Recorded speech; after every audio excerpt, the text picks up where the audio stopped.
मित्रांनो, राजा शिवाजीची release date तोंडावर आली आणि प्रचंड एक्साइटमेंट आहे सिनेमाविषयी. म्हणजे एकंदरीत ज्या प्रकारचे प्रोमो झाले होते सिनेमाचे, टीझर असेल, ट्रेलर असेल, रितेशची कास्टिंग असेल, ज्यावर बरेच वादविवाद झाले.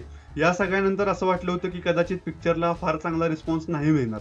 पण राजा शिवाजीची ॲडव्हान्स बुकिंग चालू झाल्यापासून ज्या प्रकारे तिकिटे विकली जात आहेत ना, त्याच्यावरून एक गोष्ट तर नक्की आहे की हा मराठीतला आजवरचा सर्वाधिक कमाई करणारा सर्वात मोठा सिनेमा होणार आहे. आणि अर्थातच त्याच्यामध्ये सरप्रायझिंग असं काहीच नाहीये. आपल्या सगळ्यांनाच माहित होतं की हा पिक्चर जेव्हा सुद्धा येईल तो सगळे रेकॉर्ड तोडून टाकेल. पण आता प्रश्न पडतो की राजा शिवाजी त्याच्या पहिल्या दिवशी किती कमाई करेल. कारण लक्षात घ्या, हा फक्त मराठीत रिलीज होणारा कोणता साधारण सिनेमा नाही. हा मराठी, हिंदी, तेलुगू इतक्या भाषांमध्ये रिलीज होणारा एक big budget pan India cinema आहे.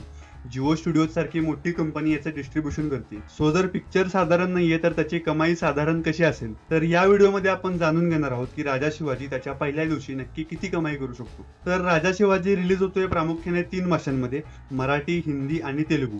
आता महाराष्ट्रामध्ये तर हा सिनेमा 1 महिना हलणार नाहीये. कितीही मोठा सिनेमा येऊ दे, कोणत्याही इंडस्ट्रीचा सिनेमा येऊ दे, मला नाही वाटत की या सिनेमाच्या स्क्रीन्स कमी होतील किंवा कोणता सिनेमा याला टक्कर देईल. हिंदी मार्केटविषयी बोलायचं झालं तर आता धुरंधरची लाट संपलेली आहे. सध्या भूत बंगला बॉक्स ऑफिसवर चांगली कमाई करतोय. पण त्याच्या व्यतिरिक्त आता असा कोणताही मोठा हिंदी सिनेमा येत नाहीये जो या सिनेमाला टक्कर देऊ शकेल. असं असलं तरी जितकं मी सोशल मीडियावर बघितलंय त्यावरून तरी असं वाटतंय की सध्या हिंदी बेल्टमध्ये राजा शिवाजी सिनेमाविषयी काही विशेष उत्सुकता नाहीये. पण जर सिनेमाचा वर्ड ऑफ माउथ चांगला असला तर कदाचित येणाऱ्या काही दिवसांमध्ये आपल्याला हिंदीमधून देखील खूप चांगला रिस्पॉन्स दिसून येईल. कारण जसं की मी म्हटलं, सिनेमाला कॉम्पिटिशन देणारं सध्या कुणीच नाही. शिवाय बॉलिवूडचे देखील बरेच चेहरे आहेत सिनेमामध्ये. तेलुगू मार्केटविषयी मला वाटतं फार न बोललेलंच चांगले. कारण आतापर्यंत सिनेमाचं प्रमोशन ज्या प्रकारे चालू आहे त्यावरून तरी असं वाटतंय की ते फक्त तेलुगूमध्ये सिनेमा रिलीज करायचा आहे म्हणून रिलीज करतायत. कारण तेलुगू मार्केटमध्ये सिनेमा पुश करण्यासाठी आतापर्यंत तरी कसलेच प्रयत्न झालेले नाहीत. प्रमोशन तर राहूच द्या, राजा शिवाजी अँथम सुद्धा फक्त मराठी आणि हिंदी या 2च भाषांमध्ये उपलब्ध आहे. पण जसं की आपण धुरंधरच्या बाबतीत पाहिलं, छावाच्या बाबतीत पाहिलं की ते सिनेमे सुद्धा तेलुगूमध्ये डब झालेले नव्हते. त्यांचं काही प्रमोशन सुद्धा झालं नव्हतं. तरी सुद्धा त्यांनी तेलुगू मार्केटमध्ये चांगली कमाई केली.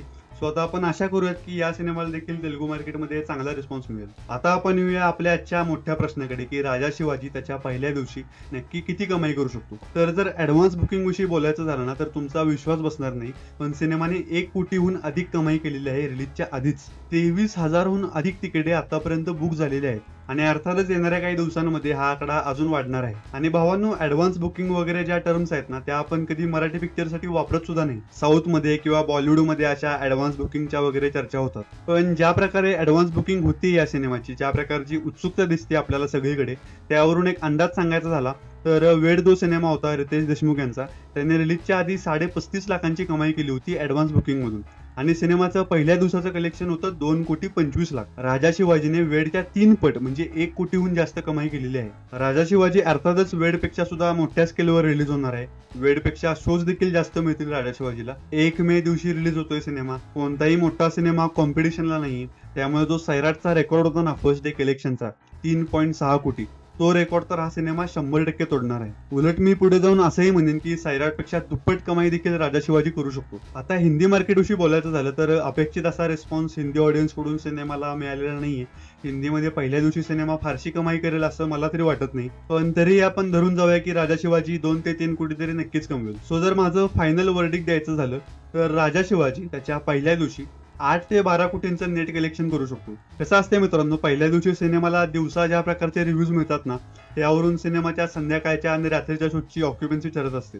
समजा राजा शिवाजी प्रेक्षकांना आवडलाच नाही, निगेटिव्ह रिएक्शन्स, मिक्स रिएक्शन्स आल्या, तर कदाचित हा आकडा याच्यापेक्षा सुद्धा थोडा कमी होऊ शकतो. पण जर पॉझिटिव्ह रिस्पॉन्स मिळाला तर हा सिनेमा या आकड्याने इतकीच किंवा कदाचित यापेक्षा सुद्धा थोडी जास्त कमाई करू शकतो. आता जर तुम्ही पहिल्या दिवशी सर्वाधिक कमाई करणारे सिनेमे पाहिले महाराष्ट्रामधले, तर धुरंधरने 22 कोटी रुपयांची कमाई केली होती, पुष्पा 2ने 18 कोटी कमावले होते, तर छावाने 17 कोटींची कमाई केली होती.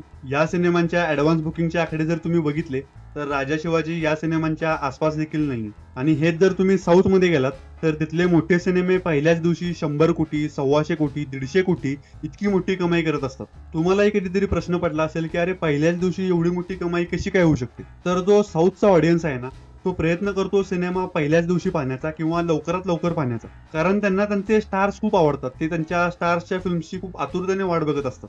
सो त्यांच्यासाठी हा प्रतिष्ठेचा प्रश्न असतो की माझ्या स्टारची एवढी मोठी फिल्म आली आहे तर मी ती पहिल्याच दिवशी जाऊन बघितली पाहिजे. त्यामुळे तिथल्या मोठ्या सिनेमांची जीही मोठी कमाई होते ती पहिल्या 3 ते 4 दिवसांमध्ये होते.